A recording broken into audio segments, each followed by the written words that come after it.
Bueno, vamos empezando a grabar nosotros entonces. Ya. Listo, grabar. Empezamos.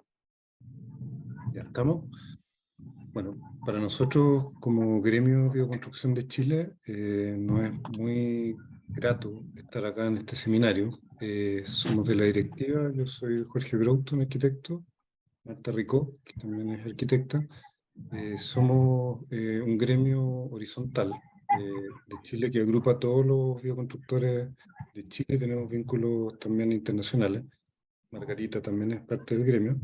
Y bueno, estamos muy orgullosos de este trabajo que tiene mucho que ver con los oficios y con el espíritu que están dentro de estas bioconstrucciones que heredamos y que tenemos que hacernos cargo. Y ahora les vamos a presentar el proyecto que hicieron Margarita, Marcela y Santiago. El proyecto que vamos a ver hoy se llama Levantamiento Arquitectónico y Cultura Constructiva de la Vivienda Vernácula en Marchihue. El título del libro correspondiente es La Casa del Secano, que vamos a ver después. Y este trabajo está financiado por el Fondo Nacional de Desarrollo Cultural y las Artes en ámbito regional de financiamiento en la convocatoria del 2022. Digamos que lo objetivo de este proyecto básicamente son poner en valor el patrimonio vernáculo de la ruralidad, en específico de la zona central de Chile, y también aprovechar de abrir un espacio a la reflexión sobre la problemática del deterioro de las construcciones de tierra y con eso la pérdida de la cultura constructiva con miras obviamente a las posibles soluciones. El autor de este proyecto es, digamos, la Pangea Fundación, que se encarga de promover la valorización del patrimonio, del hábitat y la manifestación vernácula de la cultura constructiva a través de la investigación, de educación e innovación para el desarrollo del sostenible y de las comunidades. Ahora dejo la palabra a mi colega para que pueda presentar el equipo de Pangea. Bueno, el equipo está conformado por tres colegas también. Está Margarita Cáceres, que es arquitecta artista, que a través de estas dos disciplinas integradas trabaja para la puesta en valor del patrimonio. Es directora de Pangea en la región de O'Higgins y se dedica a fomentar el uso de materiales locales en el diseño y construcción de vivienda, en la educación de técnicas de construcción con tierra y el muralismo participativo en tierra. Es autora y responsable de este proyecto, La Casa del Secano. También tenemos a Marcela Serrano aquí presente, que es arquitecta, gestora cultural, artista, dedicada al patrimonio como Margarita, construido con pertenencia local, rescate, innovación, educación de técnicas de construcción en tierra y materiales localmente disponibles, como así también a la creación artística con tierra a través de murales a base de pigmento. Es fundadora y directora de Pangea Fundación. Es editora y colaboradora en el levantamiento de información de este proyecto La Casa del Secano. Y también está Santiago Naudón, que también es arquitecto especializado en construcción con tierra. Ha hecho obras en el norte, centro y sur de Chile. Tiene experiencia desarrollando viviendas sociales y en servicio de la región de Antofagasta. Fue inspector técnico en obras de casas patrimoniales después del terremoto del 2010 en la región de Higgins, ahí con los subsidios de reparación patrimonial. Se dedica al diseño y construcción sustentable aplicando los principios de la permacultura y los patrones de arquitectura vernácula y a la puesta en valor del patrimonio. Es el encargado del levantamiento planimétrico y de la identificación de casos en este proyecto La Casa del Secano. Y ahora dejamos a Marcela Serrano, que nos va a presentar la fundación. Adelante, Marcela. Ok, gracias. Aquí comparto pantalla.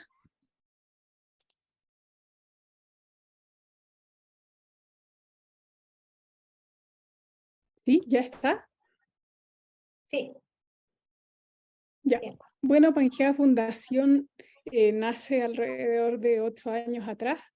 Nos reunimos con alrededor de 6 colegas para hacer un rescate de la arquitectura vernácula en Chile y y en la región que nos ubicamos, que es Antofagasta, y en la región en que reside cada arquitecto participante de la fundación.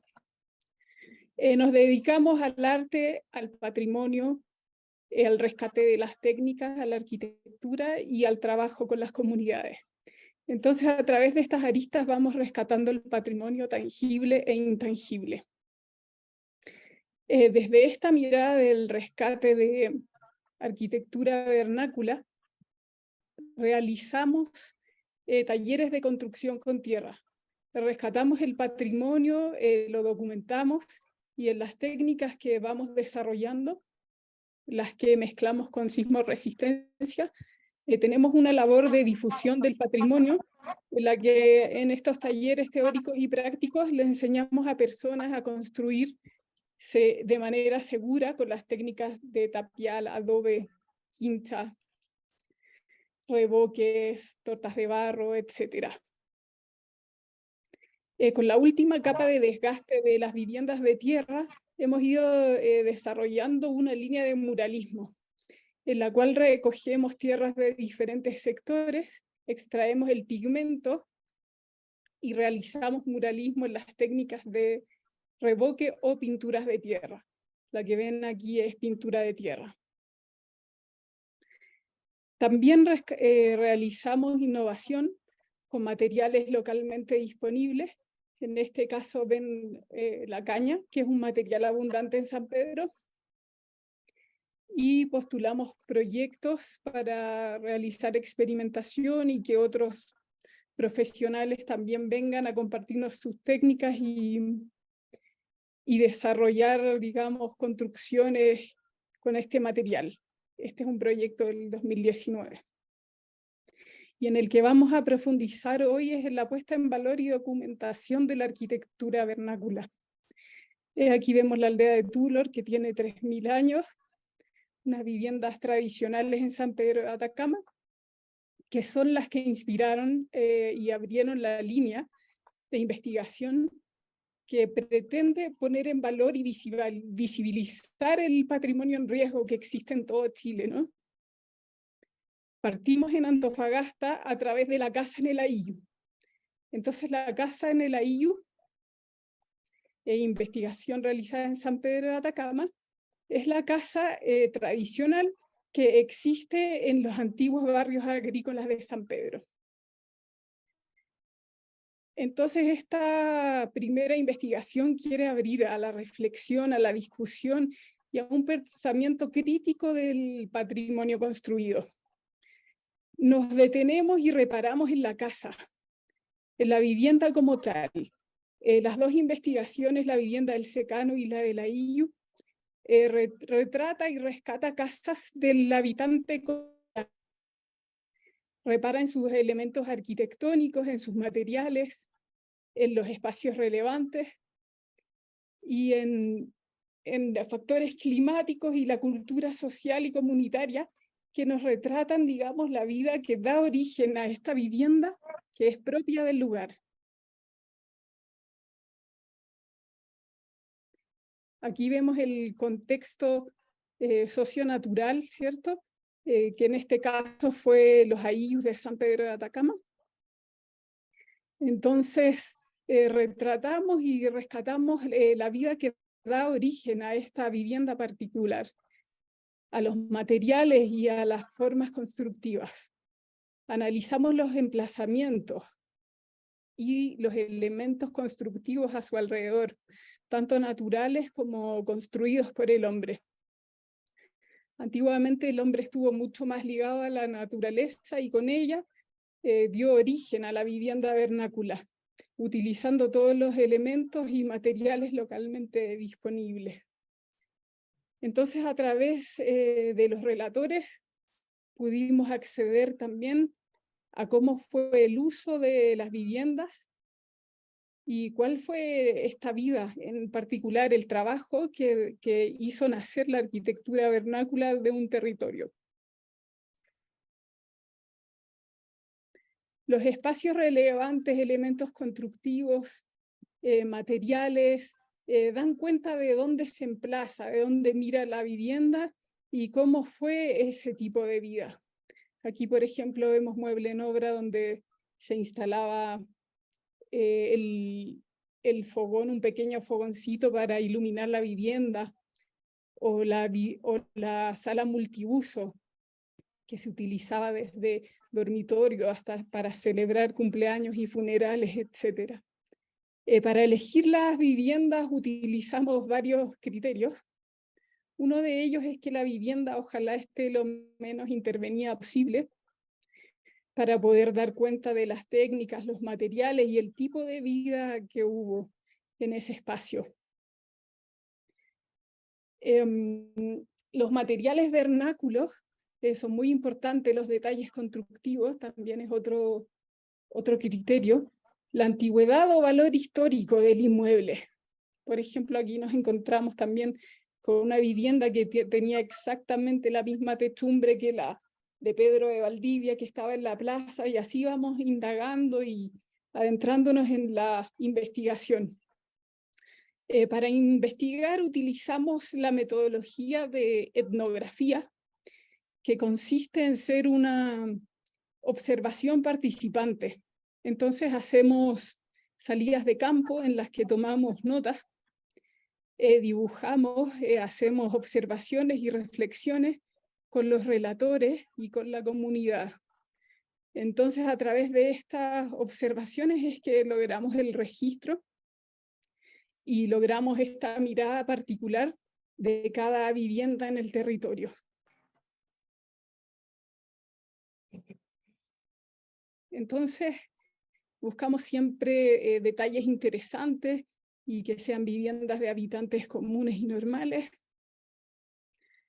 Ha sido muy importante, fundamental, el apoyo de los maestros, que es uno de los objetivos que tiene la investigación, es poner en valor a los maestros, sus conocimientos y toda la cultura constructiva que nos puedan entregar. Esta investigación, la Casa en el Ayllu y la Casa del Secano, abarcan alrededor de 200 años en cuanto al relato, que sería el patrimonio, digamos, intangible.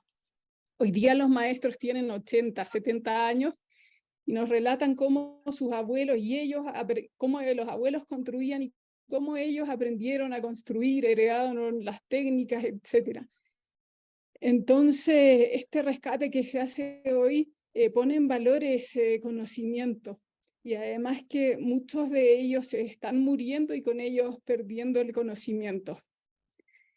En San Pedro de Atacama ha sido muy importante este libro, que ya lleva publicado alrededor de, se publicó el 2017 digital y 2019 físico, y hoy día constituye alrededor de un clásico en San Pedro de Atacama, y es un orgullo para sus habitantes, para los maestros que creen que sus técnicas quizás se perdieron.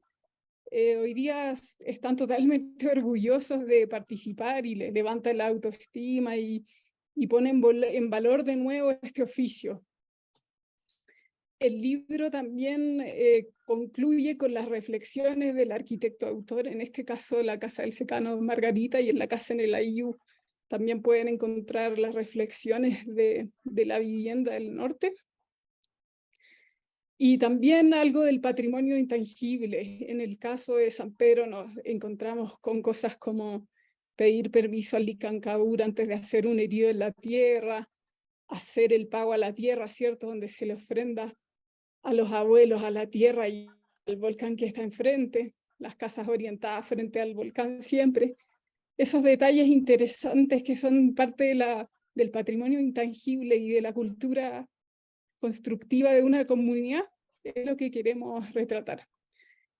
Y bueno, entonces ya no los alargo más y los dejo con la Casa del Secano, que está muy bonita.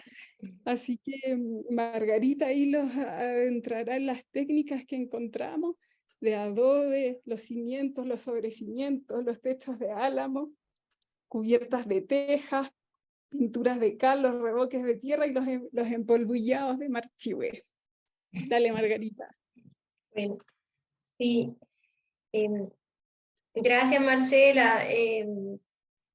Bueno, esta segunda parte la vamos a ir contando con Santiago, ¿ya? Porque, bueno, como saben, no sé si les dijimos, pero Marcela está en San Pedro de Atacama, como pudieron ver en el libro.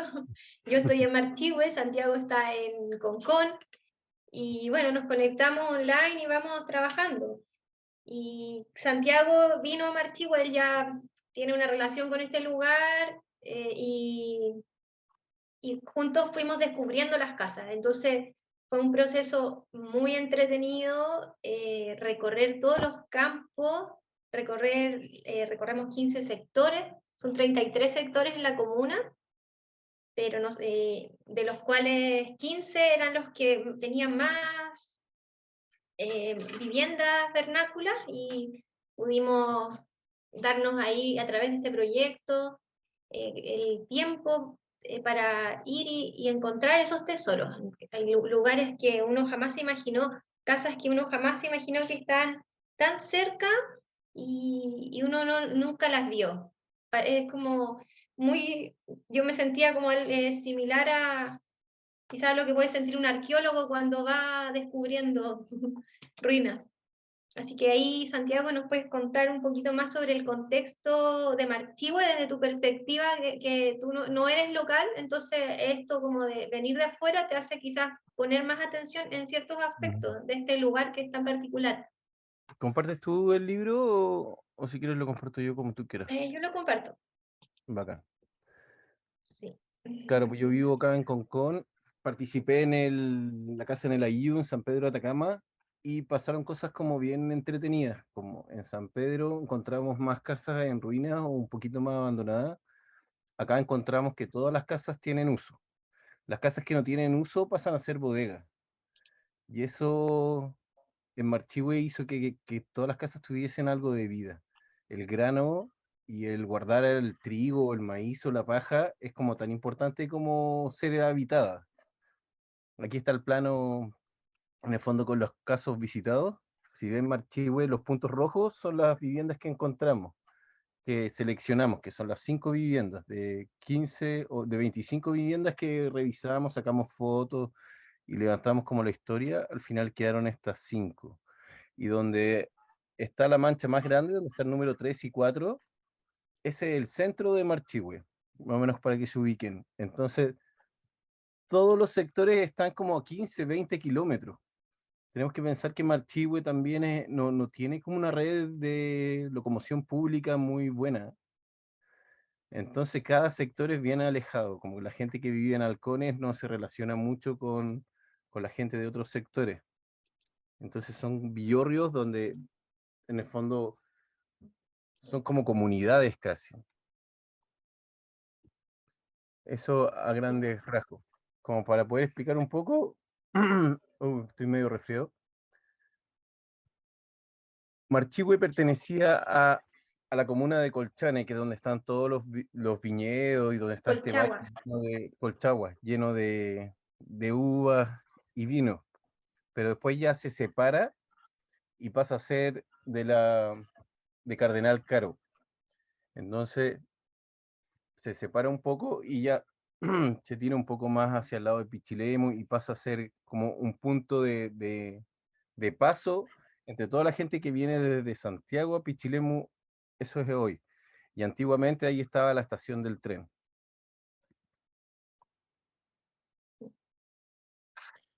Acá tenemos fotos de cómo es en invierno y cómo es en verano.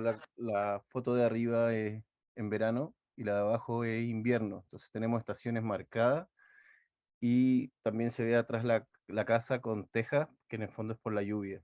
Las tecnologías apropiadas o vernáculas que encontramos más bien son casas de adobe con techo de teja, siempre bien preparadas para pasar un invierno. En el contexto social de la época es un poco lo que hablábamos, que como eran lugares retirados, eran como verdaderas comunidades que vivían y se autoabastecían en su gran mayoría. Ellos no tenían como un comercio muy local. Una vez que se genera el pueblo de Marchihue ya con el tren, ahí hay un comercio claro. Nosotros como criterio tratamos de buscar las casas en el fondo como de la gente más común, porque en el contexto habían grandes haciendas y la gente vivía en una casa y trabajaba para un patrón, eran como apatronados. De las casas de las grandes haciendas las descartamos y buscamos casas con la mínima intervención, con evidencia de materiales vernáculos, que la mayoría de las casas las tenían, y con una antigüedad y valor histórico. ¿Puedo hacer una intervención en ese punto de las casas, de las haciendas? ¿Sí?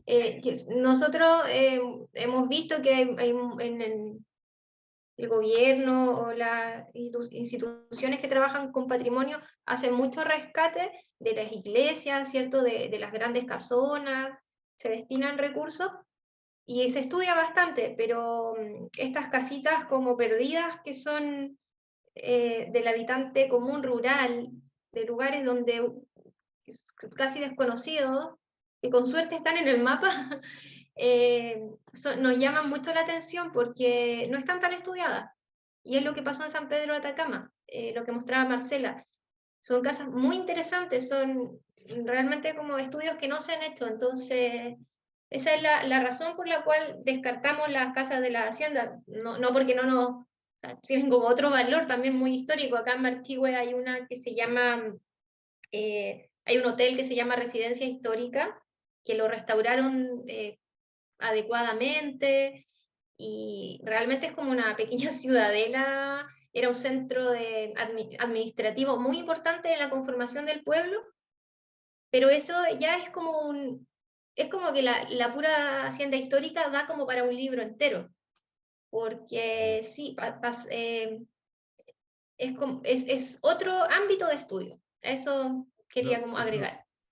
eso lo decidimos en el recorrido en sí, porque cada vez que pasábamos por alguno de estos como villorrios, en el fondo lo que construía el paisaje del lugar eran las viviendas normales, que eran muy similares a las viviendas grandes, pero en una escala menor.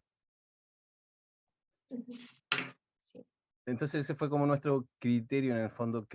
Yo quedé súper asombrado de encontrar casas que estaban 100% habitadas.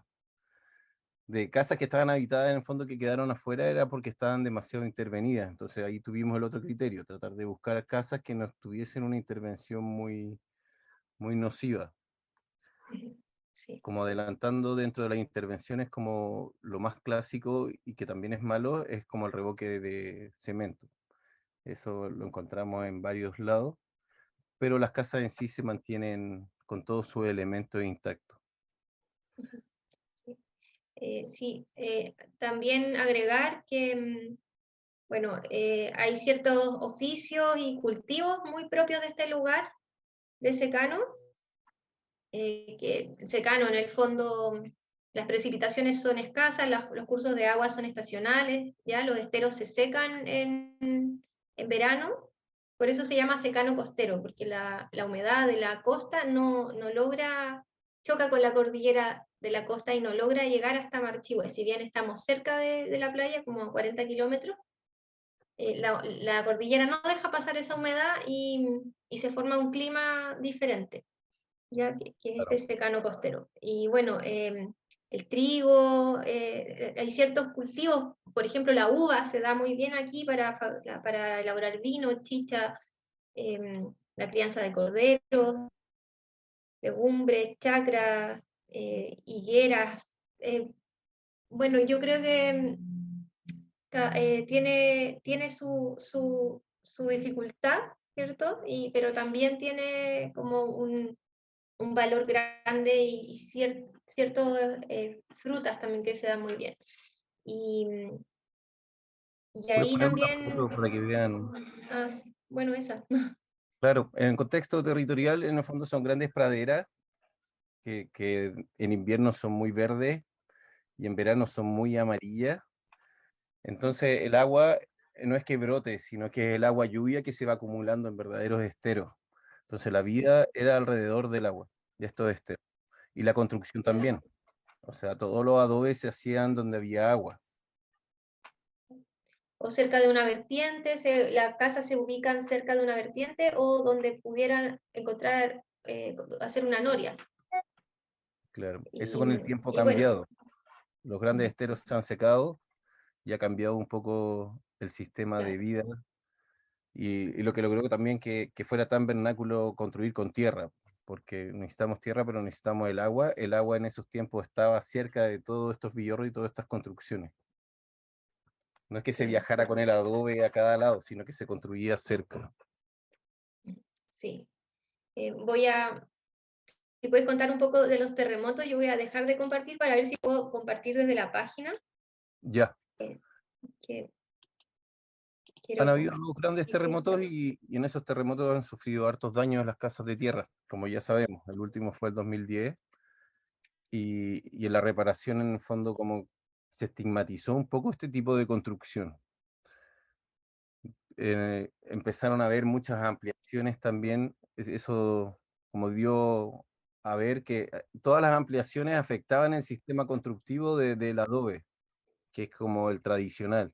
Cambiaban los dinteles o colocaban un muro de un tabique que era otro tipo de material y tenía otro comportamiento sísmico que también afectó. También la humedad basal. Apareció la cocina dentro de la casa, el baño, aparecieron las cañerías, cualquier filtración de agua también pasa a ser un agente patógeno en este tipo de casa. La falta de mantención hizo que varias casas se cayeran y, y en el fondo también la desinformación, porque en Perú al lado hay un montón de información sobre reconstrucción y restauración de casas de tierra, pero cuando partimos estábamos como medio en pañales el 2010 los chilenos y botábamos un montón de casas, pero a destajo. Y como las lucas no eran tantas para arreglar, cambiamos muchas tejas por zinc, cambiando el peso del techo, y eso en el fondo como produjo un poco de resquemor en los habitantes que ya querían como materiales nuevos. Por Claro, eso es importante estas casas que encontramos que están mantenidas por los mismos maestros y el testimonio de los maestros que tuvimos la suerte de encontrar. sí. Súper. Entonces, bueno, vamos a los casos en concreto. Aquí les muestro la página, cuando ustedes entran a la página de Pangea y dice ver libro digital, ¿ya? Entonces, apretan ahí y ahí está el libro digital. Entonces, vamos a los casos, sería página 24. El libro va a estar descargable en poco tiempo para que lo puedan descargar en PDF y no tengan que estar con internet a cada rato. Claro, la idea también de estos proyectos con fondos públicos es que esté el acceso a todo este material gratuito. Entonces, como ya Marcela les contó un poco la estructura del libro, sigue la misma estructura. Partimos con un plano de emplazamiento, un relator, el contexto forma las particularidades de la casa, el programa, el habitar. Ya tenemos la planta, muchas fotografías de registro, tenemos las elevaciones y estos planitos pequeños que son referenciales que nos va mostrando el lugar donde se tomó la foto. ¿Ya? Hay que silenciar a alguien. Ya. Entonces, esta casa de la familia Rubio Catalán tiene una antigüedad de más de 150 años, hasta donde llegan los recuerdos de los relatores, y tiene la particularidad de ser una casa agrícola y a la vez una escuela. Entonces se formaba como un verdadero centro social, porque incluso había un lugar que lo ocupaban de retén. ¿Ya? Y eso nos llamó mucho la atención. Bueno, en realidad la casa nos llamó la atención desde que la vimos, pasamos, pero luego ya entrando a ella, la historia era impresionante, toda la historia de la localidad del sector de Trinidad que esta casa reunía. Entonces, bueno, es un terreno de 120 hectáreas, donde se criaban animales, vivían dos familias, una era la familia dueña de la propiedad y la otra era la profesora con su madre, que estaban a cargo de esta escuela. Entonces, el tener la escuela en la casa permitía que que los niños pudieran estudiar, pero también trabajar en las faenas agrícolas, porque este pueblo hace 100, 200 años atrás era un pueblo muy pobre, y bueno, en realidad un pueblo de gente que vivía de la tierra totalmente, y trabajaba, tanto niños como adultos trabajaban, porque era eso o no tener el alimento. ¿Ya? Entonces, esa es la historia general de esta casa, y bueno, aquí les muestro el emplazamiento. Tenemos el camino público, el acceso, aquí hay un gran huerto de frutales, también había aquí huerto de hortalizas, todo cerca de la casa, una vertiente que abastecía este estanque que dice 12, ahí había un estanque, el galpón del carretón, aquí la casa, la escuela, y hacia atrás los corrales de animales, y luego de este pequeño, esta zona, venían las 120 hectáreas de crianza de animales y cultivo de trigo, que era lo que les daba el sustento a esta familia. Claro, tenemos que pensar que eran tiempos donde no había sequía y la abundancia eran 120 hectáreas donde todos los animales pastaban. Era otra realidad de la que podemos ver hoy por hoy. Claro, claro, aquí se pueden ver los corrales, los corrales y los cerros. Entonces, bueno, tenemos esta planta homogénea donde aquí estaba el dormitorio de la familia, con una pequeñísima ventana de ventilación, el dormitorio de los abuelos sin ventana, el lugar, la casa de la profesora, su dormitorio, su comedor, y la escuela aquí, en esta zona, el número 14, la escuela. Tiene su gran corredor amplio, ancho, donde se hacía toda la vida se hacía afuera. Ellos nos contaban que los dormitorios solamente eran para dormir. Esta parte del corredor se fue modificando después del terremoto del 2010. Se hicieron algunas ampliaciones. Y esta zona de acá, que es 3 y 4, que era el lugar donde se guardaban los granos, los víveres y las herramientas para el trabajo agrícola. Claro. Todo lo que tiene un espesor más finito, que no es de adobe, en las plantas, en el fondo son ampliaciones como futuras. Casi siempre era como cerrar el corredor porque era el espacio que ya estaba listo, ya tenía techo, entonces era lo más fácil de ampliar según las necesidades. Claro. Ay, perdón, para el otro lado. Se calentaban con braseros y contaban, claro, que en la gran habitación vivía la familia completa. Claro, eran 6 hermanos, y el padre y la madre. Entonces aquí está el corredor. Y bueno, luego vamos viendo todos los... esta es la habitación. Esta es la habitación grande con la ventana pequeñita. Hay que pensar que no había locomoción, no llegaba el tren a este lugar, no llegaba... Todo el transporte era en carreta, carretón, y no había acceso a maderas como sofisticadas ni vidrio. Entonces las ventanas eran solo para ventilar, para que entrara un poco de luz, y bueno, ahí nos vamos encontrando con muchos detalles. Me salté mucho. Esta era la escuela, esta era la sala de la escuela. Y bueno, las maderas labradas que son de álamo en Marchihue, y estos trancas que le ponían a las puertas. La tranca da cuenta que igual se tenían que cuidar de los forajidos, como eran lugares que estaban alejados, 20 kilómetros cada villorrio. Por eso también tenía un retén en un momento la casa. Ellos se preparaban para los que fueran a buscar o a robar ganado, poder capturarlos. Era otra realidad social. Claro, era muy distinto. Y lo dejaban ahí en ese retén hasta que llegara la policía de Marchihue, pero tenían que ir a buscar a los carabineros a Marchihue, entonces igual era como... Bueno, las historias son impresionantes. Ya, acá hay otro caso, voy a ir mostrando los casos más o menos rápido para que tengamos tiempo de ver los videos, o al menos un video y de las entrevistas de maestros y tener tiempo también de comentar, ¿ya? Pero voy a mostrar así como bien en general los casos. La Casa Cornejo Pérez tiene la particularidad de ser una casa que está habitada, muy habitada, es la más reciente, la más pequeña también.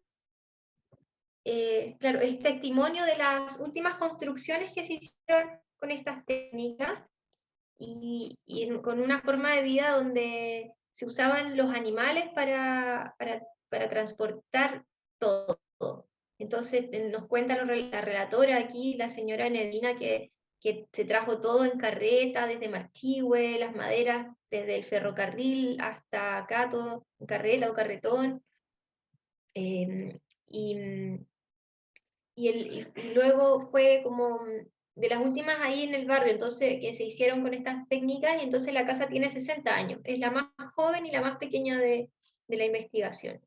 Y no, bueno, era un terreno de 6 hectáreas, donde las personas sí tenían su huerto, sus frutales, todo su sistema doméstico, pero no vivían 100% de la tierra, sino que ellos ya trabajaban hacia otros lugares. Y esta casa tiene el clásico zaguán, que conecta 2 corredores. Entonces es una casa que tiene doble corredor, uno al poniente y otro al oriente. Entonces el corredor del poniente, que es este, es muy importante, y aquí van a ver en la foto, este sería la fachada poniente. Tiene una infinidad de plantas que generan un verdadero microclima. Aquí está la dueña de casa, la señora con bastón y con su pala. O sea, y todo se mantiene súper vivo, viven todavía de la forma antigua, todavía conservan su carretón, aunque ya no lo usan, pero ahí tiene su galpón, su carretón. Claro. Aquí está el zaguán y el hermoso corredor que nos cautivó con todos sus detalles constructivos, los encajes de madera, todas estas maderas labradas a mano. Y bueno, esta sala que no se usa mucho, el comedor no se usa mucho, lo tienen como para guardar objetos, y lo que usan es afuera.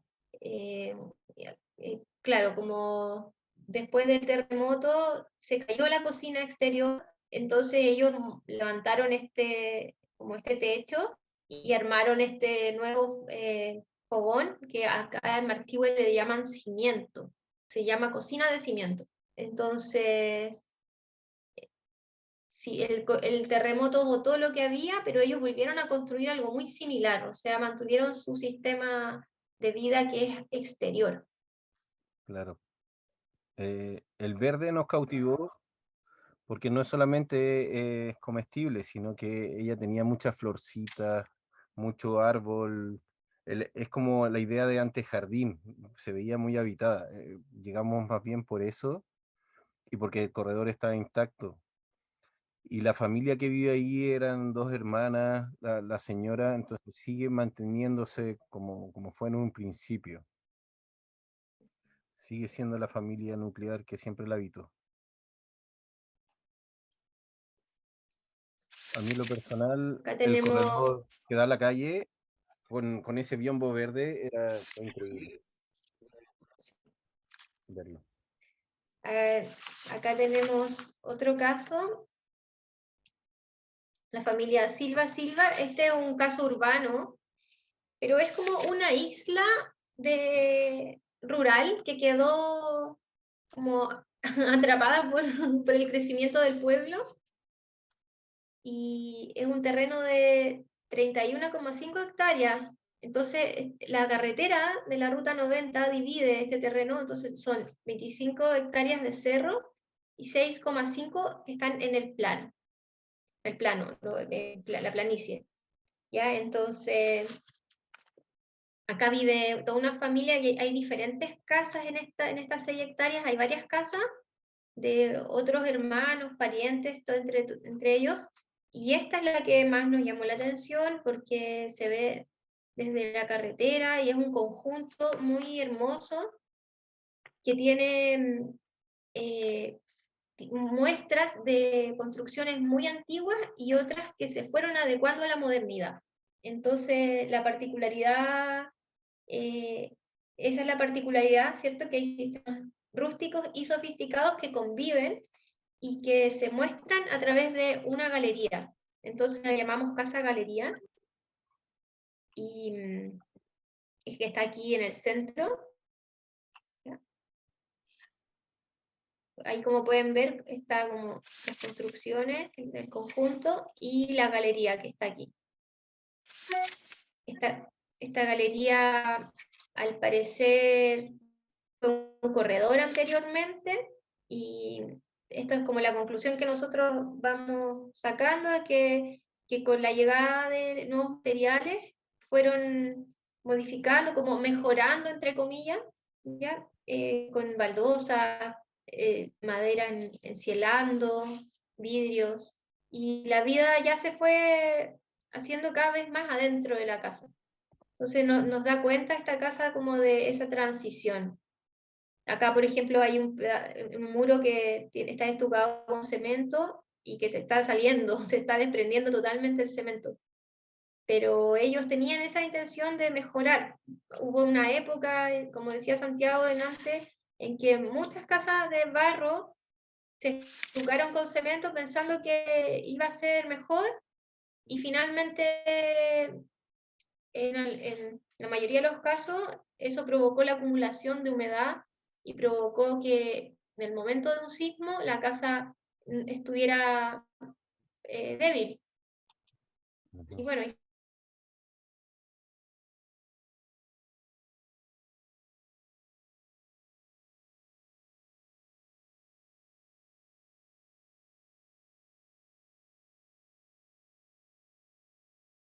que era la casa, ahora se usan para guardar cosas, pero ya no se habita porque no está el presupuesto para arreglar esta casa.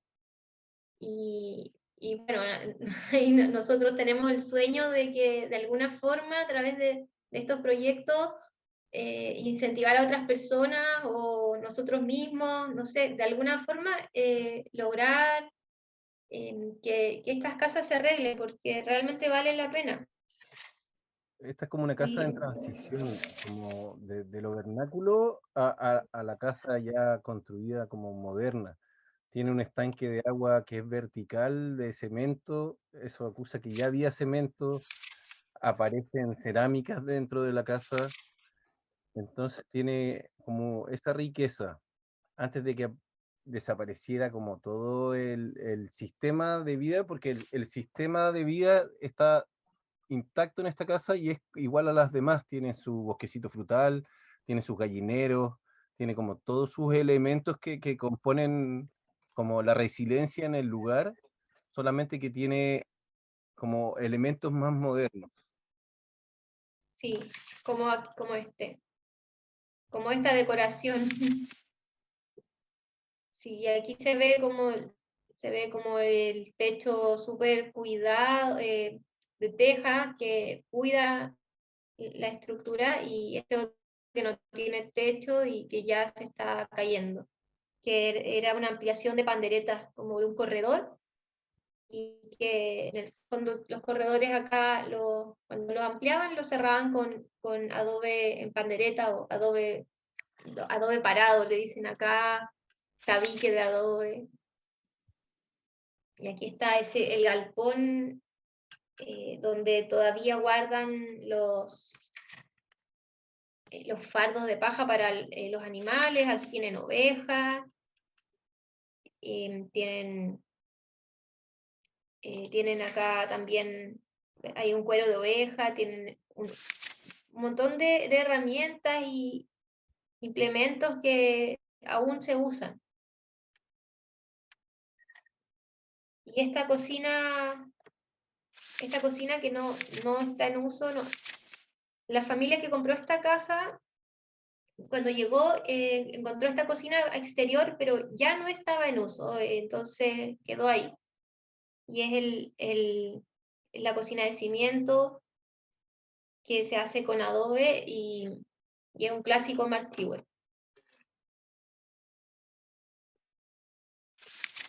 Santiago, ¿querés contar tú?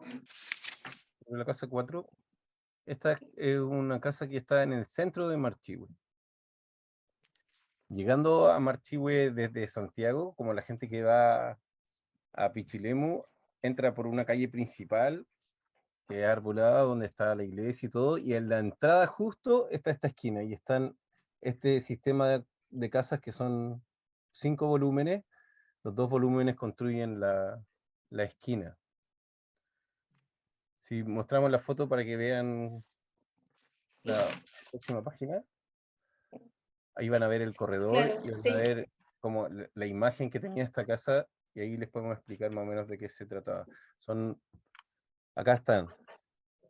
En el fondo, un gran corredor, y en el número 2, que hay una gran sala, ese era el emporio donde vendían maíz, grano y todo tipo de cosas.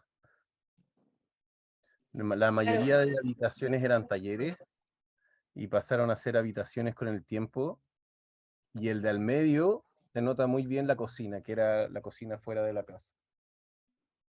Sí.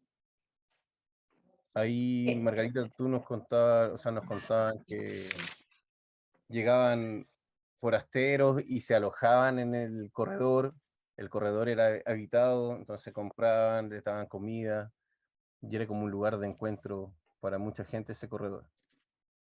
Claro, era en el fondo como era el primer emporio que hubo, o uno de los primeros que hubo Marchihue.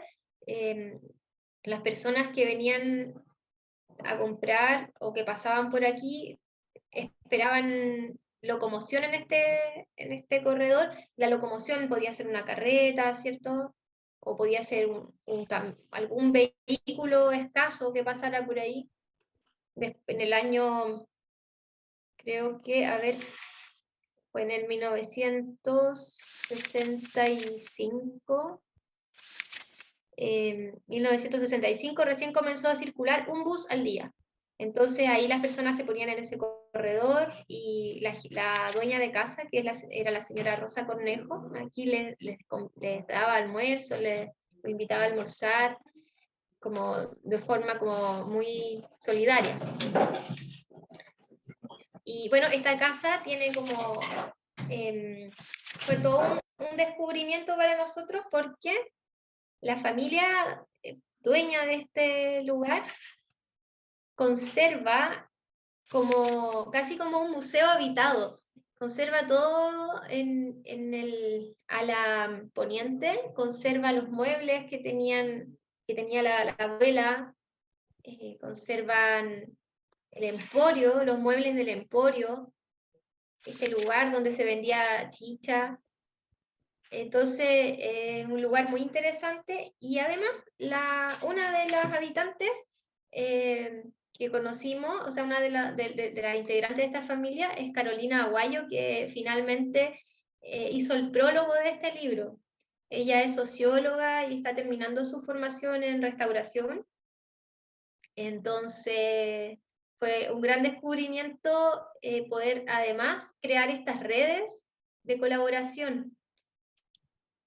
Bueno, con todo bueno, podríamos hablarle mucho de esta casa porque es muy interesante, pero vamos avanzando y Claro, tiene todos los elementos también, tiene la estructura del techo, la cola de pato, tiene las uniones, las puertas están intactas. Y muros de cuando cal. buceen en el libro, se van a encontrar con hartos detallitos en cada foto.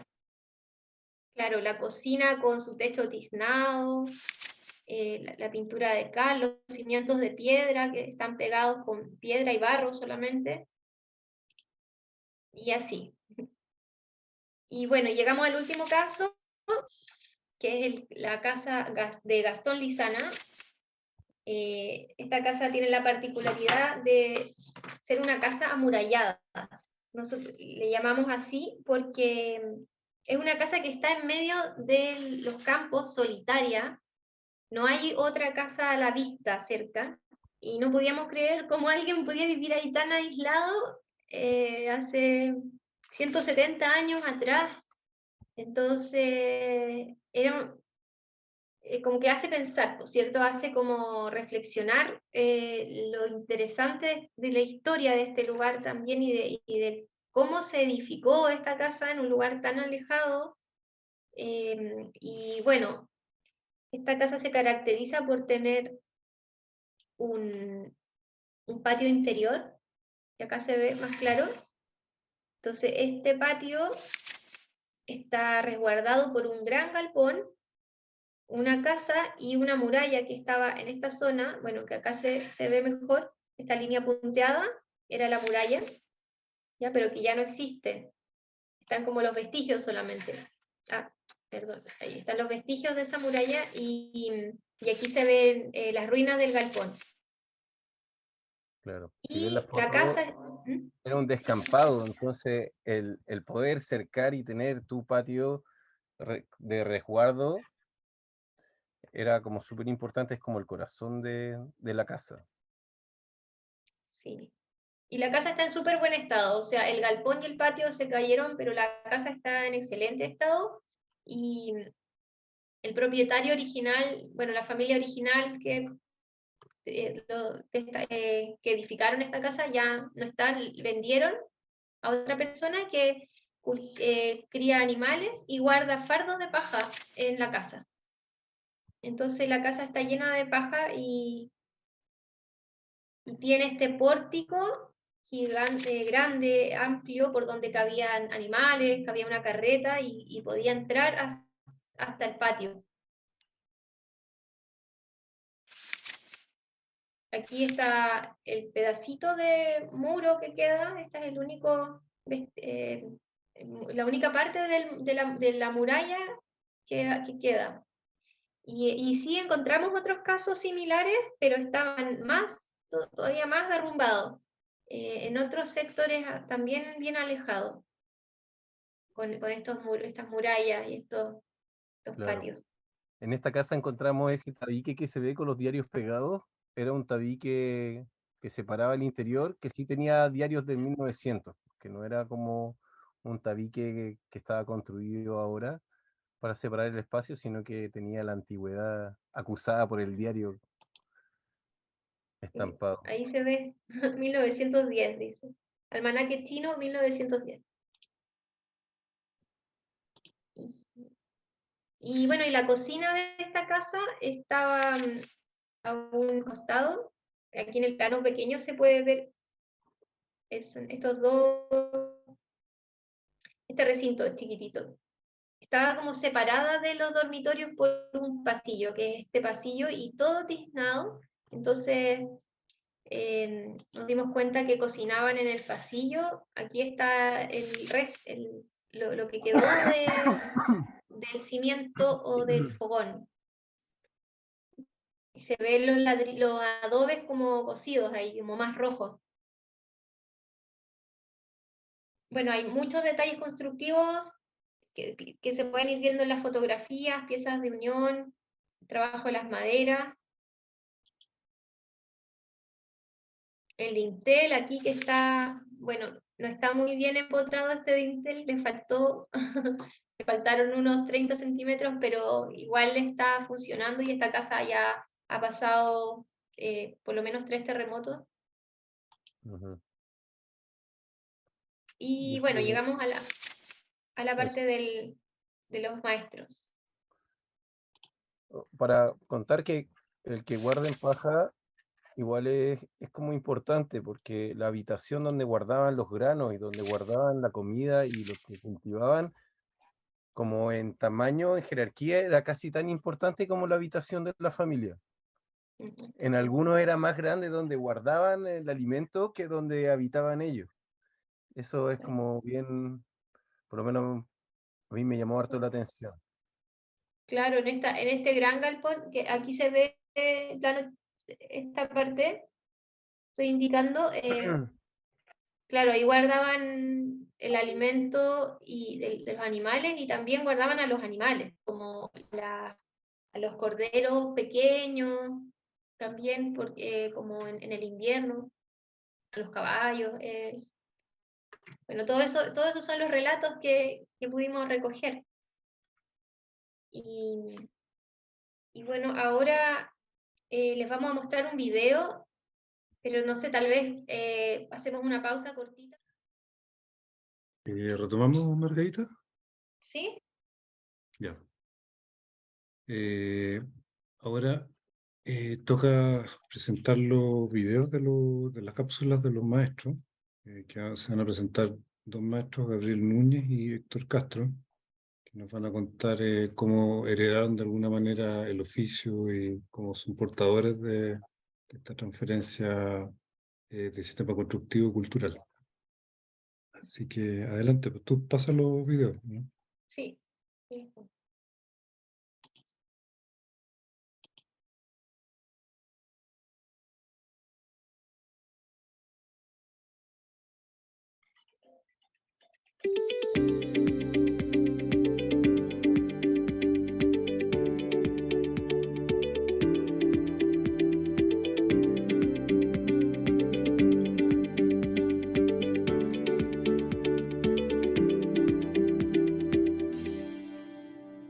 Me llamo Gabriel, tengo 57 años, mi papá se llama Hernán Núñez, el rey de los adobes que le decían, y los criamos acá.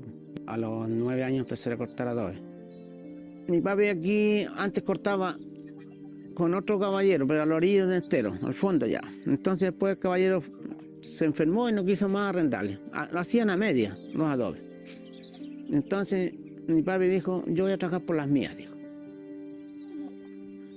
Aquí dijo, ya, como aquí no había tanta tierra, entonces dijo, voy a traer una máquina y voy a amontonar la tierra, lo más fino que tenga, el más polvillo que hay.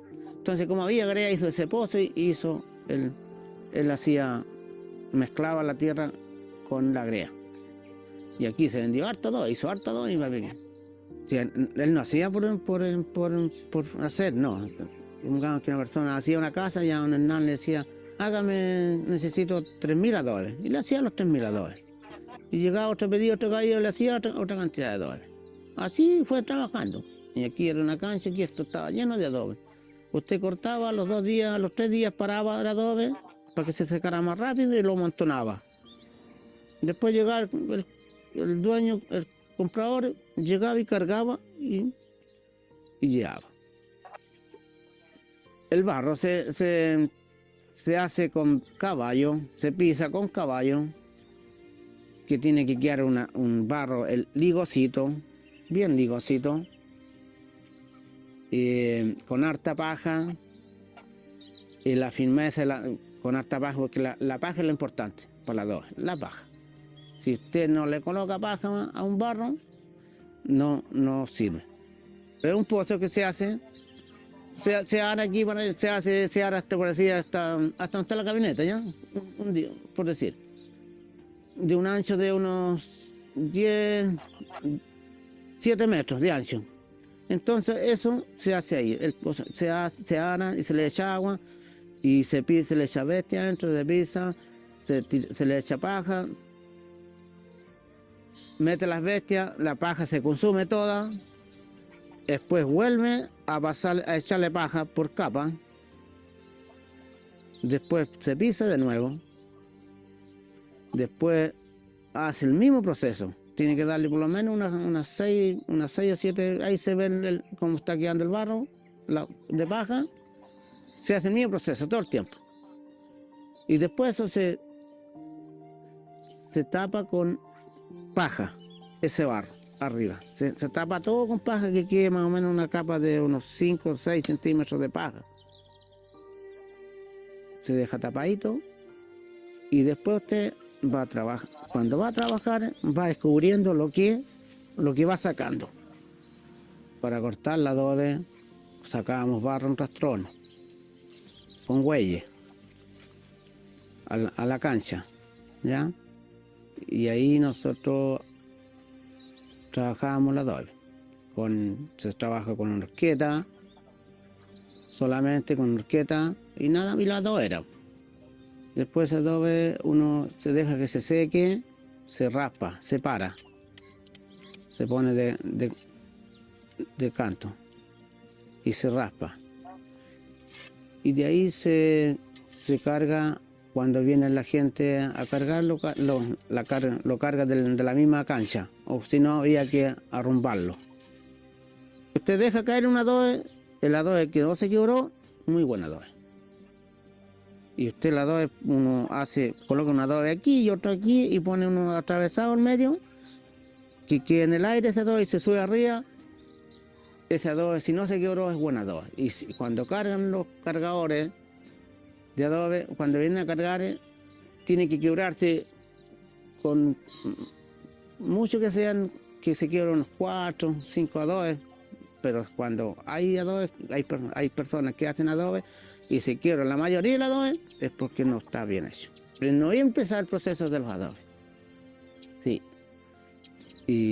Y hartos pedidos, sí, cualquier pedido, si no haya nadie, a gusto como llegaban los camiones a buscar adobe y me decían a mí el acerado, ¿no? ¿Cómo está ahí acerado? Me decían. Un Valentín, los días estuvimos conversando con él, me dijo, yo me acuerdo, pelado, me decía, cuando tú estabas ahí chico, yo llevé al Julio Derson, dijo, para cargar, me dijo, adobe, y era un hombre grande, y tú eras así nomás, un pequeño, me dijo, este chiquillo chico, tomáis los adobes, los tiráis como tirar un terrón arriba, me decía. Me gustaba harto cortar adobes, me encantaba, era un trabajo tan bonito que competencia con los demás, quién era mejor, y era empeñoso para trabajar. Yo no sentía ni un dolor en los tiempos, años, eso. Era como un elástico. Sí, así que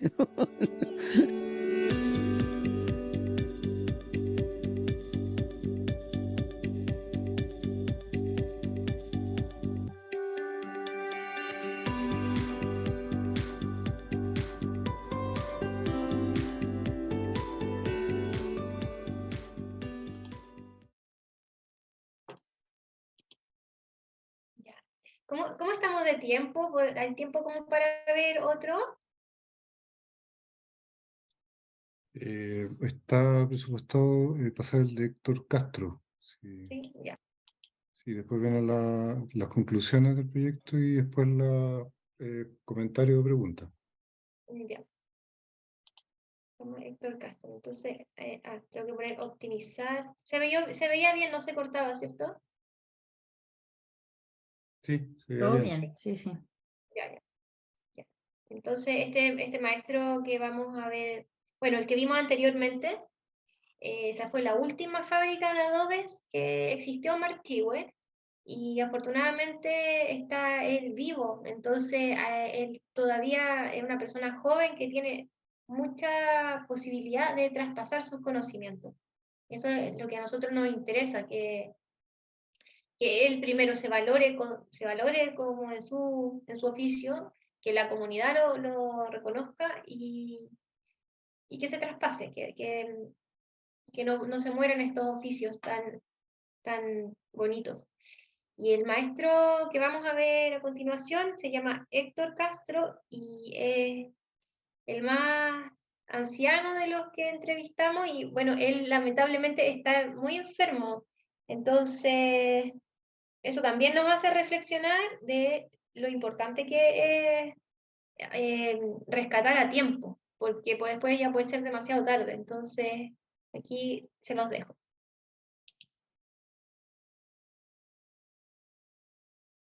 Voy a saltar la introducción.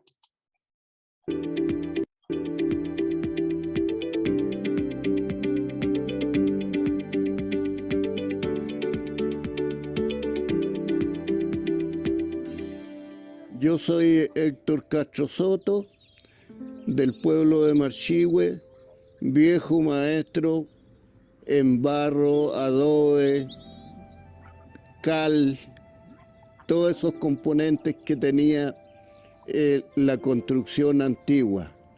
Yo hoy día le estoy conversando de 60 años atrás. Yo tengo 82 años y empecé a hacer de ayudante primero, haciéndole barro, pasándole barro a los maestros, en las excavaciones, porque las excavaciones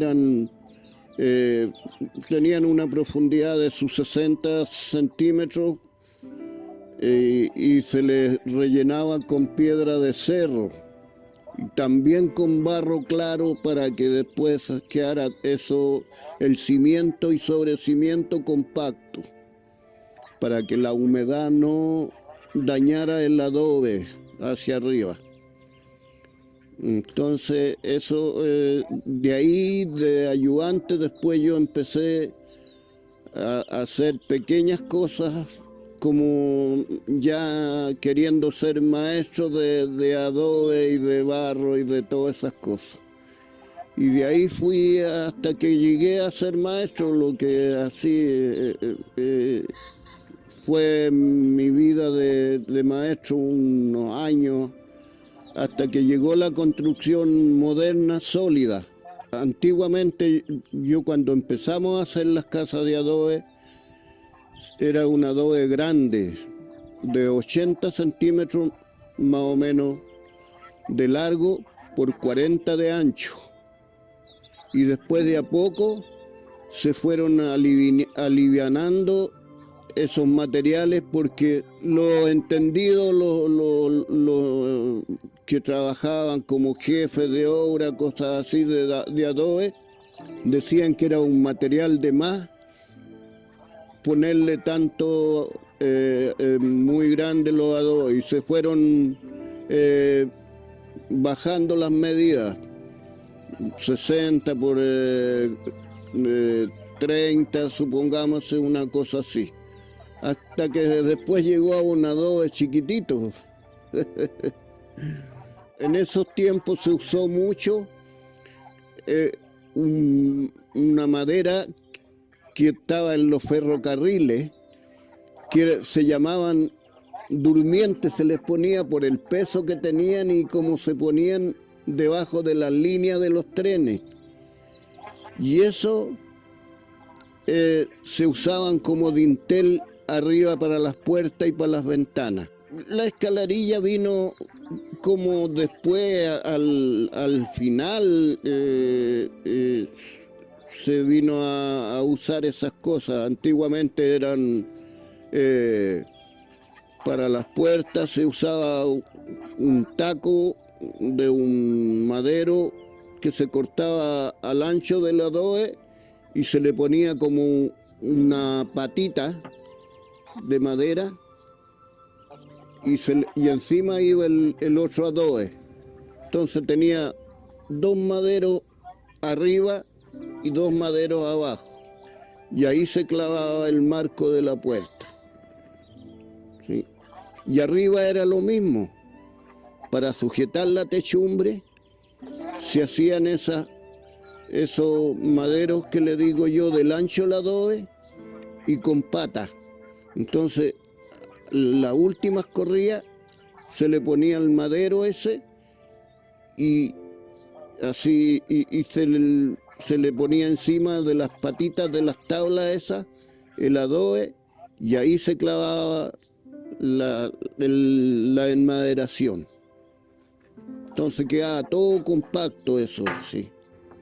La construcción en sí es muy bonita cuando uno, o sea, no sé, pues, le ha tocado la suerte de vivir, de empezar chiquillo chico haciendo adobes, cosas así, y después ser ayudante, después al final ser maestro, uno haciendo las casas de estos materiales. Es una cosa muy bonita, que nunca se va a morir con eso así.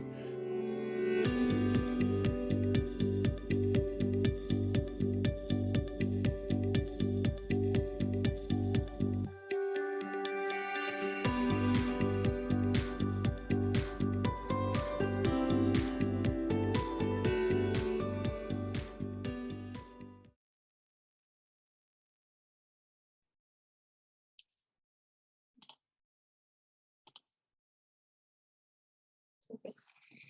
Bueno, espero que les hayan gustado los videos de los maestros. En la página web, aquí, ustedes pueden bajar y en la parte del ir al micrositio. Ay, no sé qué pasó. Se me activó. Ya voy a cortar el video. Les estaba mostrando que los videos están en la página web y también están en YouTube. Y en el libro están los testimonios, las mismas entrevistas están transcritas. ¿Ya? Entonces,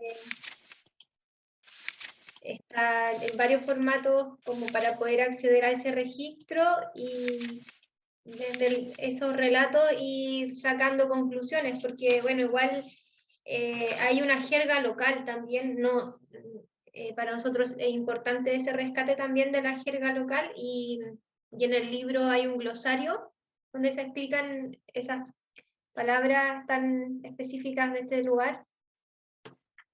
Y bueno, eso, mucho aprendizaje que hemos podido rescatar desde estas personas que tan generosamente nos abrieron el conocimiento. Y bueno, ahora les vamos a mostrar las conclusiones. Ahí no sé, Santiago, si quieres como contar un poco de esta parte. Bueno, encontramos como el esquema está súper claro. Yo creo que todos los que participan en esto ya conocen un poco la construcción con tierra y en las fotos pueden ver que están casi todos los elementos que se necesitan como sistema constructivo. Habían dinteles, ahí Margarita dijo que uno estaba un poco más corto, pero también tenemos las trabas de madera, la teja. También hay un video de teja, entre paréntesis, para que se metan a YouTube. Al YouTube de Pangea están todas las entrevistas de los maestros. Hay uno que habla bien de las tejas. Están las vigas y están, lo más importante son los cimientos. Cimiento y sobrecimiento. Son de piedra y las más nuevas ya ocupaban ladrillo cocido.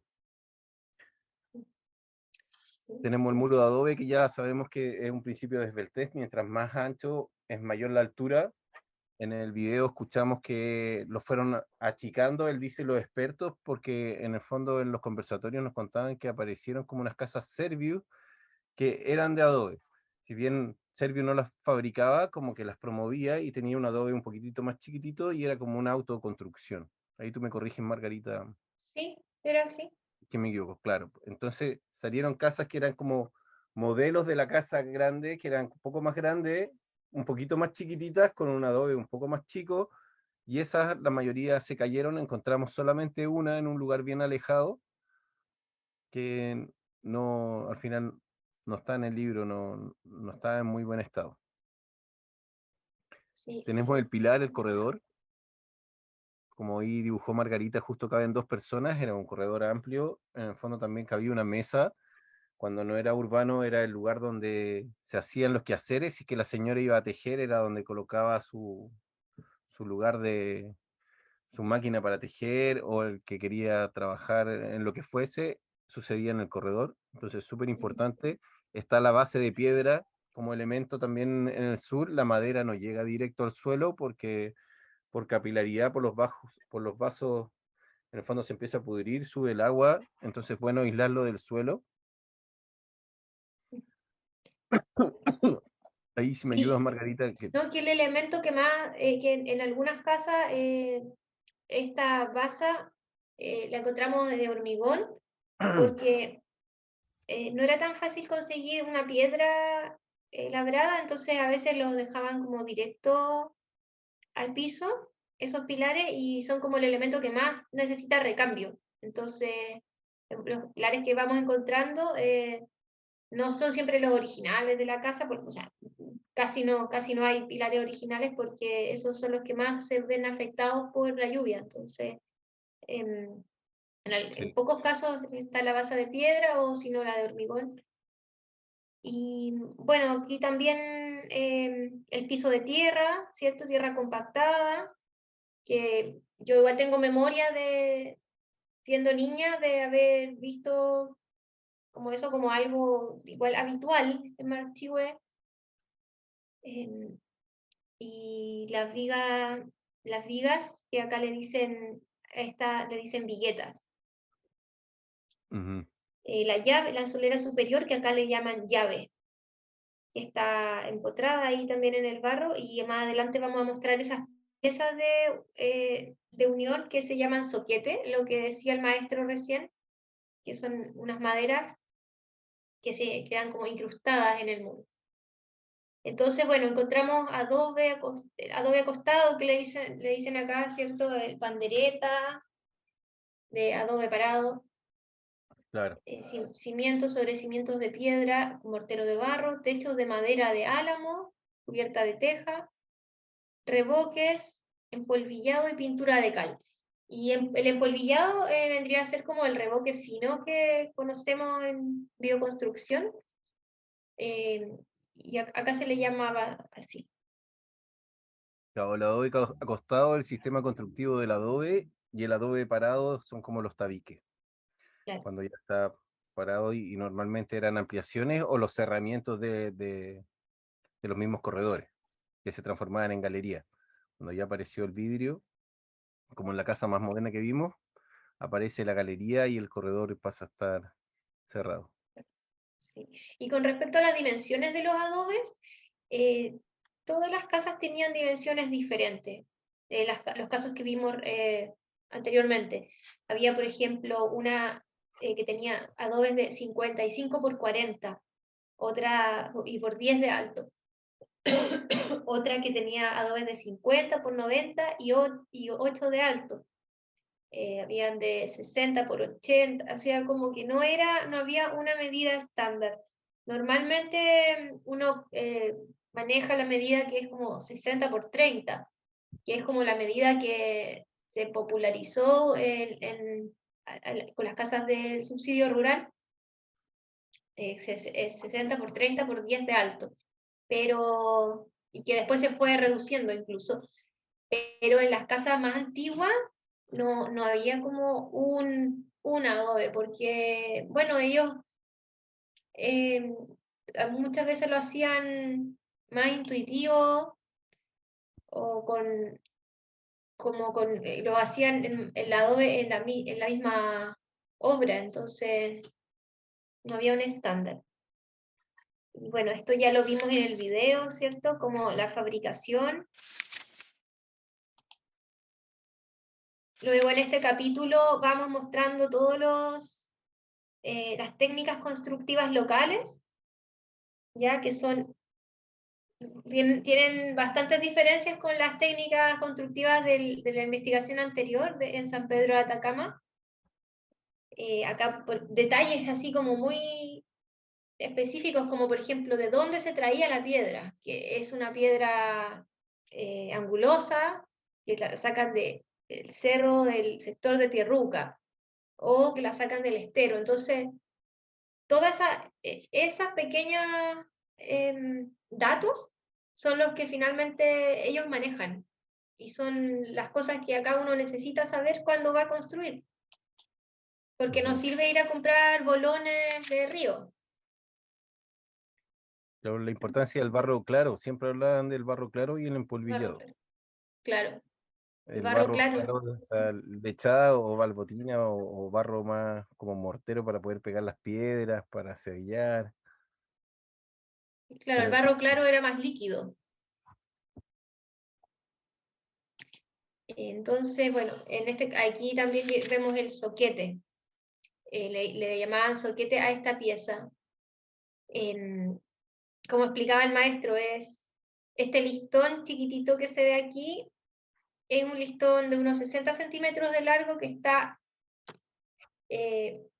aplastado, comprimido por los adobes. Y los adobes tienen una pequeña gradación, entonces queda como súper como un encaje, ¿cierto? Pero Y esa es como misma una pieza la estaca. usaban arriba. ¿Mm? Es como una estaca que mantiene ahí Claro, el soquete donde uno puede afirmar una puerta, un marco, lo que sea. O arriba también la usaban para poder clavar la viga, la viga collar, que en realidad le dicen llave acá, a toda esta solera superior que va coronando la casa, que es esta. Bueno, tenemos los contrafuertes, en algunos casos aparecen contrafuertes, no es tan común, pero hay, que se usan cuando los muros son demasiado largos, entonces un apoyo transversal. Siempre con su tejita arriba para protegerse de la Claro. lluvia. Claro. Y, bueno, acá vemos las capas de desgaste, ¿cierto? En esta foto se nota el revoque grueso, el empolvillado y la pintura de cal. Y finalmente, bueno, unos esquemas de cómo se hacía este barro claro, que igual llama la atención el tema de las fundaciones, porque son casas, bueno, hay casas casi 200 años que están con este tipo de fundación, que es solo piedra y barro. Entonces, también nos hace pensar como en este uso excesivo del hormigón, que si bien el hormigón sirve un montón, ha solucionado muchos aspectos, por ejemplo, como en obras civiles, ¿cierto? Pero no fue indispensable, nunca fue indispensable. Lo que sí fue indispensable son acá estos elementos arquitectónicos. Entonces, en este capítulo, bueno, ya vimos las técnicas, luego pasamos a ver los elementos y artefactos indispensables para la vida en el secano. Y ahí nos encontramos con las que ya vimos: el corredor, el patio interior, el barrón, el carretón y el galpón, ¿cierto? Que están acá. Este parrón que deja caer su hoja en invierno y vuelve a florecer en verano, dando sombra, ¿cierto? Que es como un clásico de la arquitectura bioclimática, que aquí se usa y se sigue usando mucho. Y el corredor que les contábamos delante, que forma el corredor con las plantas, que se forma aquí un microclima, una celosía con respecto al exterior. Y la galería, la cocina de cimiento que está acá, la mirilla, las habitaciones que eran oscuras, muy oscuras, ¿cierto? El comedor, salón, que no se usaba mucho, se usaba para guardar la cocina, el huerto frutal, los hornos de carbón y las grutas. Los hornos de carbón son súper importantes en Marchihue, porque el carbón era uno de los principales productos de intercambio, de comercialización, que se llevaban hacia otras ciudades. Una zona llena de espinos, es el mejor carbón que hay. Claro, carbón de espino. Y Estos elementos son como muy en plan permacultura, como de zonificación. Tienen la zona 0, que es la casa, o zona 1, la zona 2, que son los huertos, las gallinas. Entonces, como su sistema de sobrevivencia era bien local y lo tenían en su propio hábitat. Era un hábitat totalmente sostenible cada casa. Todas las casas tenían frutales, todas las casas tenían el carbón, también era para calefaccionar la casa, ocupaban braseros, claro, sí. tenían todos sus microsistemas para Sí. poder vivir. Claro, el brasero en el corredor, los braseros los prendían en el corredor y se quedaban ahí en el corredor haciendo tortillas, tomando mate. Claro. Entonces nosotros, claro, concluimos que finalmente existió en Marchihue un sistema de vida sostenible que fue posible gracias a las tecnologías vernáculas aplicadas al hábitat construido. Sí. Por eso que está todo tan unido, o sea, por eso que nosotros le estamos hablando de un detalle constructivo y de repente nos pasamos a hablar de la señora en el corredor, porque es un sistema de vida. no da lo mismo una cosa o la otra. Son todos los elementos, tenían la chacra y tenían la proteína porque tenían las liebradas donde cazaban liebres. En el fondo era un lugar bien abundante. Y los molinos de viento, como para terminar ahí con estos artefactos, estas tecnologías apropiadas, en una época, a principios del siglo XX, llegó don Emeterio Ruiz, que es como hijo ilustre de Marchihue, y trajo esta tecnología que se popularizó, y el pueblo pasó como lo tomó como un símbolo, y se le llamó el pueblo de los molinos. Entonces aparecen las canciones, los poemas, y todavía vemos muchos molinos en las calles. Ya no se usan porque estos molinos funcionan con el viento del lugar, y se usaban para succionar agua de las norias, pero cuando llega la electricidad, la gente empezó a comprar bombas. Las napas también fueron bajando por los cambios del clima, la sequía, y también la extensión de cultivos que cada vez es mayor acá en esta zona. Entonces las norias se han ido secando y los molinos están en desuso. Pero es una tecnología muy interesante que aprovecha el viento de este lugar, que este es un lugar muy ventoso, muy soleado, y es una maravilla que esas condiciones climáticas que de repente pueden parecer como adversas, se utilizan de manera inteligente. Bueno, y aquí para terminar, hicimos una conclusión con respecto al hábitat, ¿ya? De todo lo que vimos. Hablamos de este patio interior que permite estar protegido con todos los elementos domésticos en este lugar resguardado. También está el resguardo en las habitaciones, que es un resguardo en intimidad, en penumbra, ¿cierto? En una época en que no había electricidad. Y está este corredor exterior, que es el que se abre hacia el mundo, hacia la vida agrícola extensiva, hacia el visitante, el intercambio.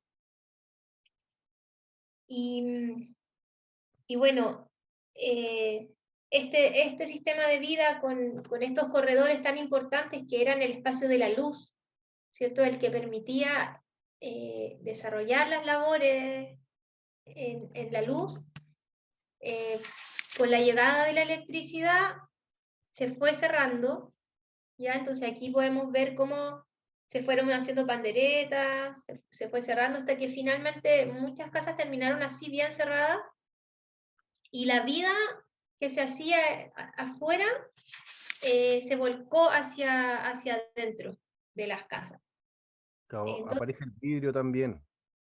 claro, aparece el vidrio. Al aparecer el vidrio se puede cerrar y sigue entrando la luz. Claro, y aparece la galería, como vimos en los casos anteriores.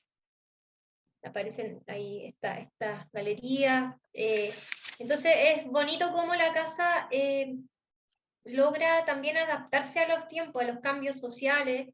Estas casas eran de la época en que los niños casi que no iban a la escuela, los niños trabajaban en el campo, y las habitaciones eran compartidas, toda la familia en una habitación, pero luego aparecen otras necesidades, y ya cada persona tiene su habitación, los niños necesitan un lugar donde hacer las tareas. Entonces la casa se va adecuando, y se adecua por medio de la pandereta.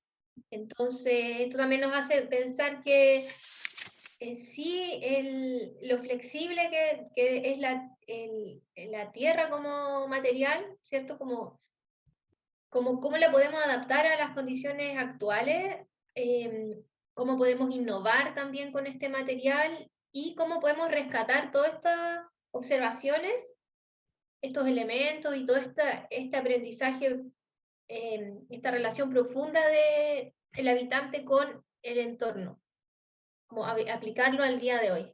Y eso es un poco lo que queremos conversar con ustedes. Sí, Como, yo quería también como para cerrar contarles que como que en cada ida a Marchihue yo me voy encontrando con más cosas como más entretenidas, porque el sistema de vida es más o menos el que busca cualquier persona que quiera un hábitat sostenible. O sea, todos queremos tener un huertito, ellos ya lo tienen, y es como parte de su patrimonio cultural, po. Los frutales también, las gallinas, todo. Y cuando presentamos el libro en la biblioteca, Margarita ya es como hija ilustre de Marchihue. no, Ha hecho harta, hartas intervenciones y como tiene una presencia ya super power, entonces fueron hartos viejitos y harta gente y las iniciativas son gigantes. Querían como conformar un grupo para poder levantar el patrimonio del lugar. Como que a través de este libro y de otras iniciativas, el pueblo de Marchihue está súper contento y está como súper a caballo tomando su cultura y su forma de vida, y eso es súper rico, po. Eso yo lo encontré súper bueno de este libro. En el fondo, compartir como esa alegría que me dio el lanzamiento en la biblioteca. y quieren hacer, salieron como voces ahí que hablaban de hacer una escuela de oficio. Claro. Entonces, qué ganas de que esas escuelas de oficio existan en cada pueblo. Ellos ya vienen como de vuelta porque con el terremoto se reconstruyeron, se restauraron casas de tierra con malla ACMA y con las técnicas que permite la normativa, pero también se demolieron varias y se hicieron casas como de paneles zip, otras con metalcon. Entonces ya tienen como súper claro que se mueren de frío en las casas con construcciones como más nuevas y que estas casas de tierra y las antiguas son calentitas y son como mucho más habitables. Claro. Entonces ese valor ya lo tienen como súper arraigado en ellos, es como al revés. Sí, sí. Eso, entonces, ahora ya pasamos al conversatorio, las preguntas o comentarios, reflexiones. Abrimos los micrófonos para que... Gracias Margarita, Santiago y Marcela por la exposición. Ahora vamos a tener este pequeño espacio, estamos un poco atrasados, pero es importante esta parte del conversatorio y de verdad que se nota como la calidad de la investigación solamente por haber recopilado como usos de los espacios, entonces digamos un aporte a nivel histórico en ese sentido, como más del uso de la arquitectura del espacio, sino que también de verdad o sea, de la calidad de los datos duros que definen ellos mismos la evolución del sistema constructivo y que hacen así como el proceso del sistema constructivo visible. Y de verdad, felicitaciones porque la información es muy valiosa.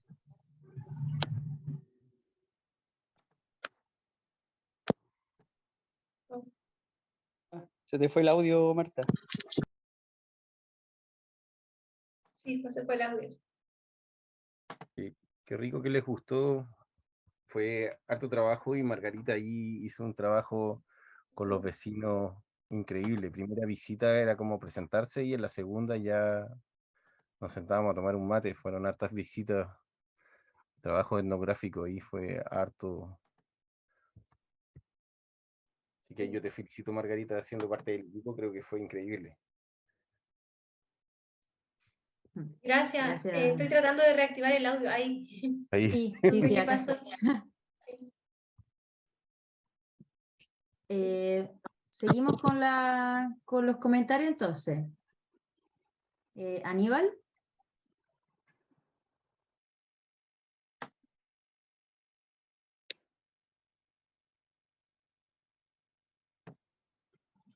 No sé si está Aníbal todavía ¿Aníbal? o se cayó.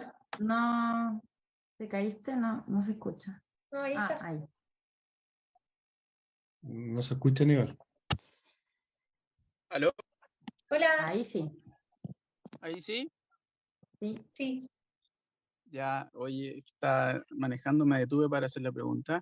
Y nada, primero felicitar a los chiquillos, a todo el equipo Pangea, a los habitantes de esa tierra, a la tita, a su familia. em, Muchos elementos hay arquitectónicos de nuestra tradición, tradicional, digo, no convencional, tradicional, y que nos van a servir para justamente en estos tiempos, o sea, cómo nos planteamos el habitar, o sea, qué más coherente esa manera de vida que planteabas, hacía una analogía por ahí con la permacultura, el Santi, en esta relación que tienen las personas de cultivar la tierra, la vida de los niños, de la escuela. La escuela en el fondo es la casa, el hogar, el entorno, la agricultura, los ritmos naturales. Esa vida y hoy día el mundo lo necesita, hay una carencia espiritual y que desde nuestra profesión de la construcción, la arquitectura, como hay elementos arquitectónicos que nos hacen posible ese tipo de relaciones con el entorno. Y eso creo que el libro, y ustedes lo recalcaron súper bien, así que me encantó realmente. Las técnicas, las tejas, el relato de cada maestro por ahí, Barrero, que tiene toda una vida, o sea, escucharlo es muy emocionante. ¿Cachai? Yo vivo de la tierra día a día, así que para mí me emociona.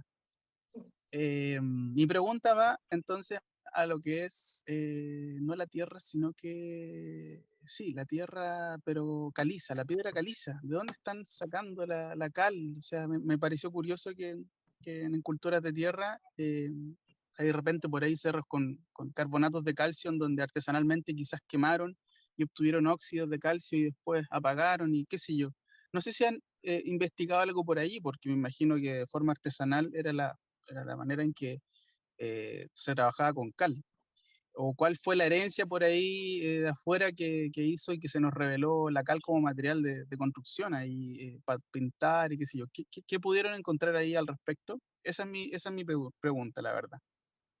Los saludo, mando muchos cariños. Hola Aníbal, qué bueno escucharte. Y bueno, acá estamos cerca de Melipilla, donde hay un yacimiento de cal. Y en Marchihue no hay cal, no hay piedra caliza, pero sí está el ferrocarril.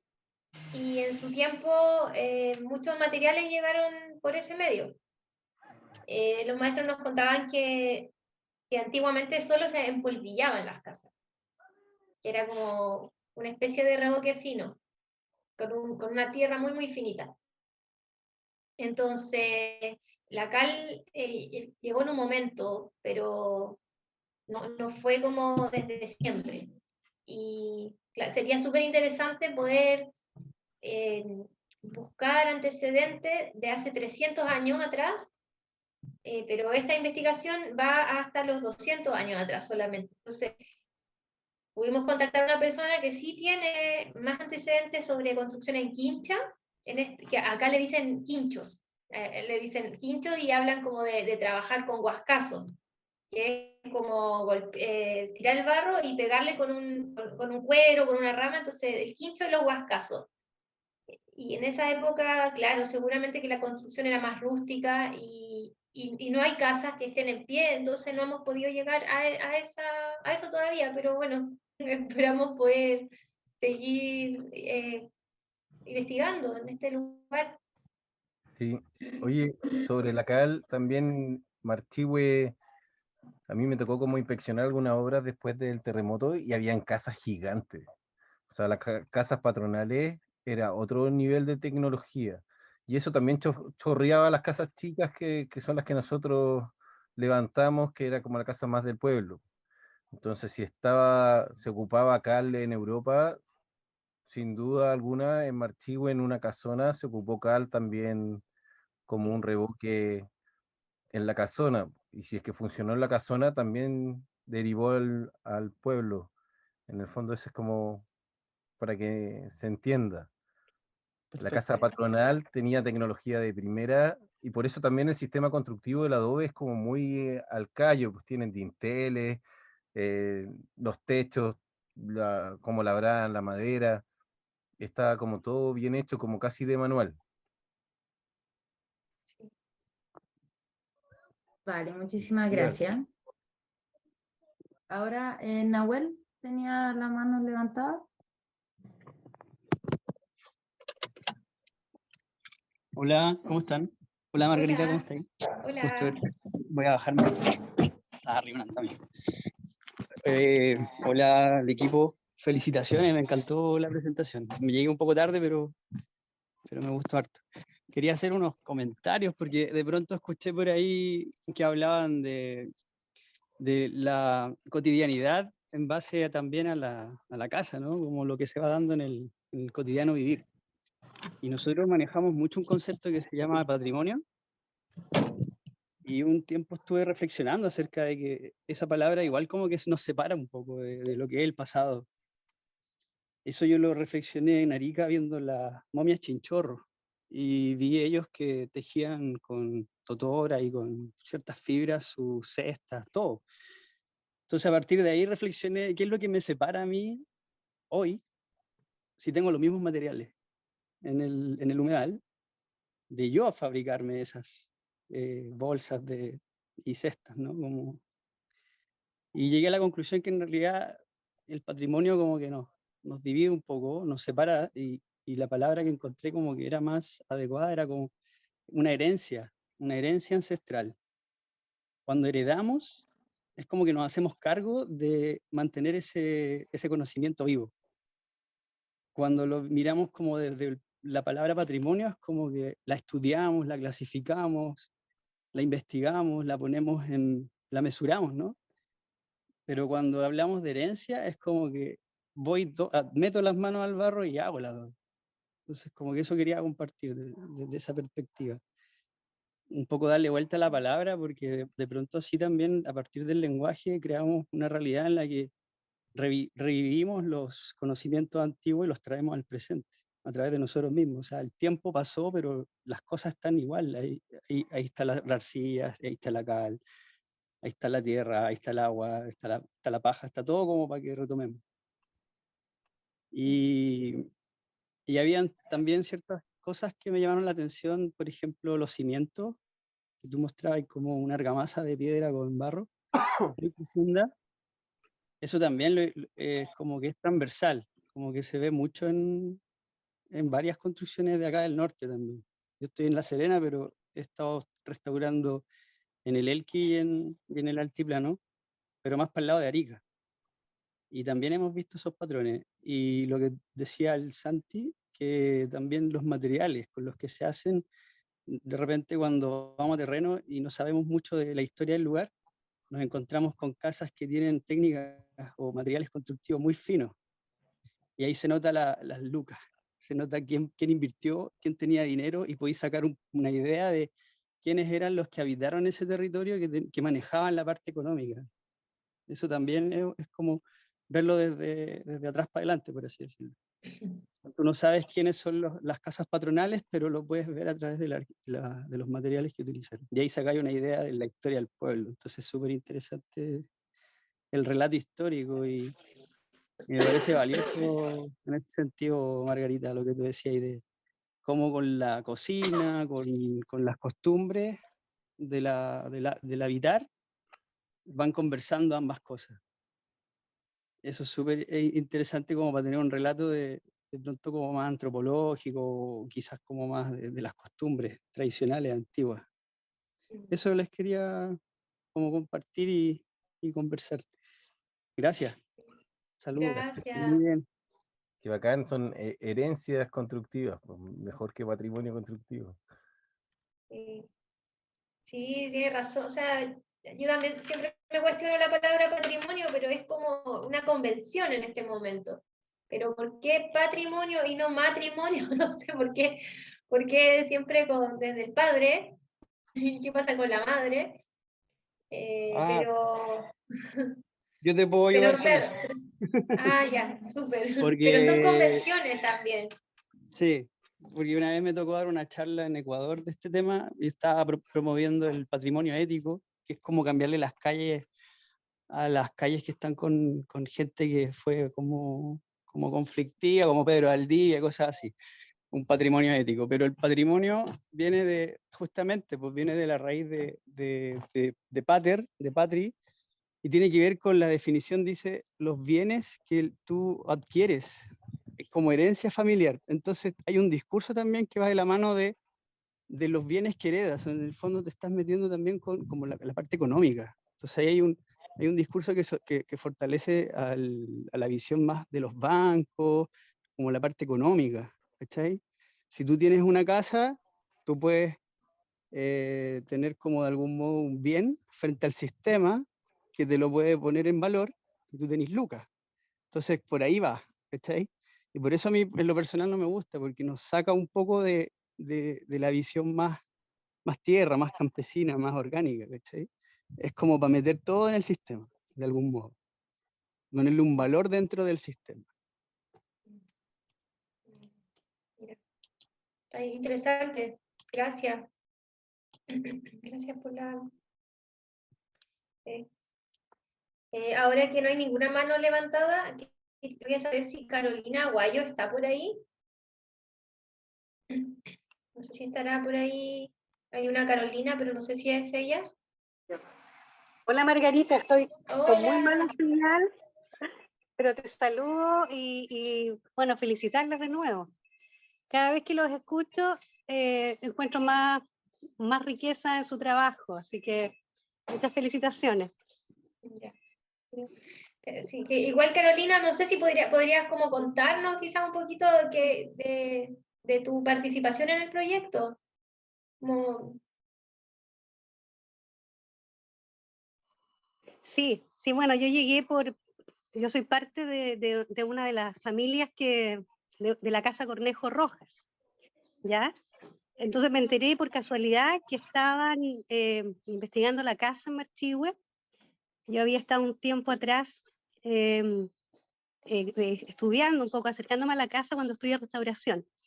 Entonces fue muy bonito porque llamé por teléfono para preguntarle a Margarita en qué se estaba haciendo y un poco compartí la experiencia que había tenido. Y finalmente establecimos un vínculo y pude colaborar en el trabajo, lo que ha sido para mí muy interesante y sobre todo por el potencial que tiene lo que puede venir para adelante en realidad, que fue encontrarnos, conocernos entre las personas que habitamos este patrimonio también que está en riesgo y ver si podemos proyectar un trabajo conjunto en red, digamos, hacia adelante.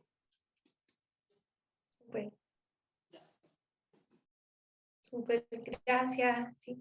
Qué bueno que te presentaste porque también así te puedes vincular a toda esta red nacional que está incentivando el gremio de bioconstrucción.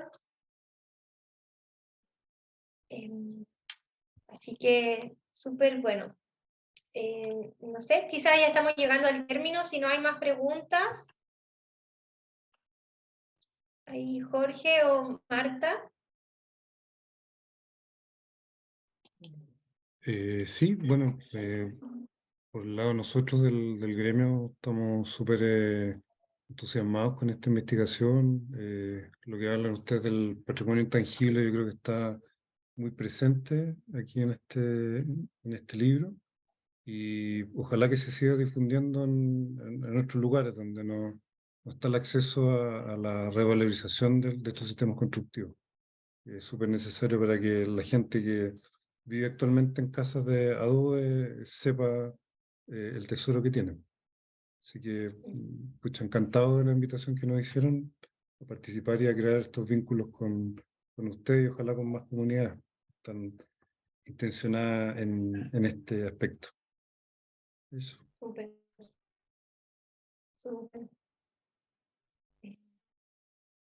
Ya, entonces, bueno, ya ponemos fin a la actividad y agradecemos, bueno, por mi parte al gremio de bioconstrucción que nos apoyó, al Espacio Cultural La Liebre, que fue la sede acá en Marchihue del proyecto, también bueno, al Ministerio de Cultura que financió y a la Municipalidad de Marchihue que está también súper activa colaborando y con ganas de que se formen estas transferencias de oficio en la escuela taller o escuelas de oficio, en cualquier formato que se hagan las transferencias. Así que también dejo invitado a los profesionales o constructores, gente del oficio que asistió hoy día, para que se acerquen a Marchihue si es que como que están abiertas las puertas acá. Eso.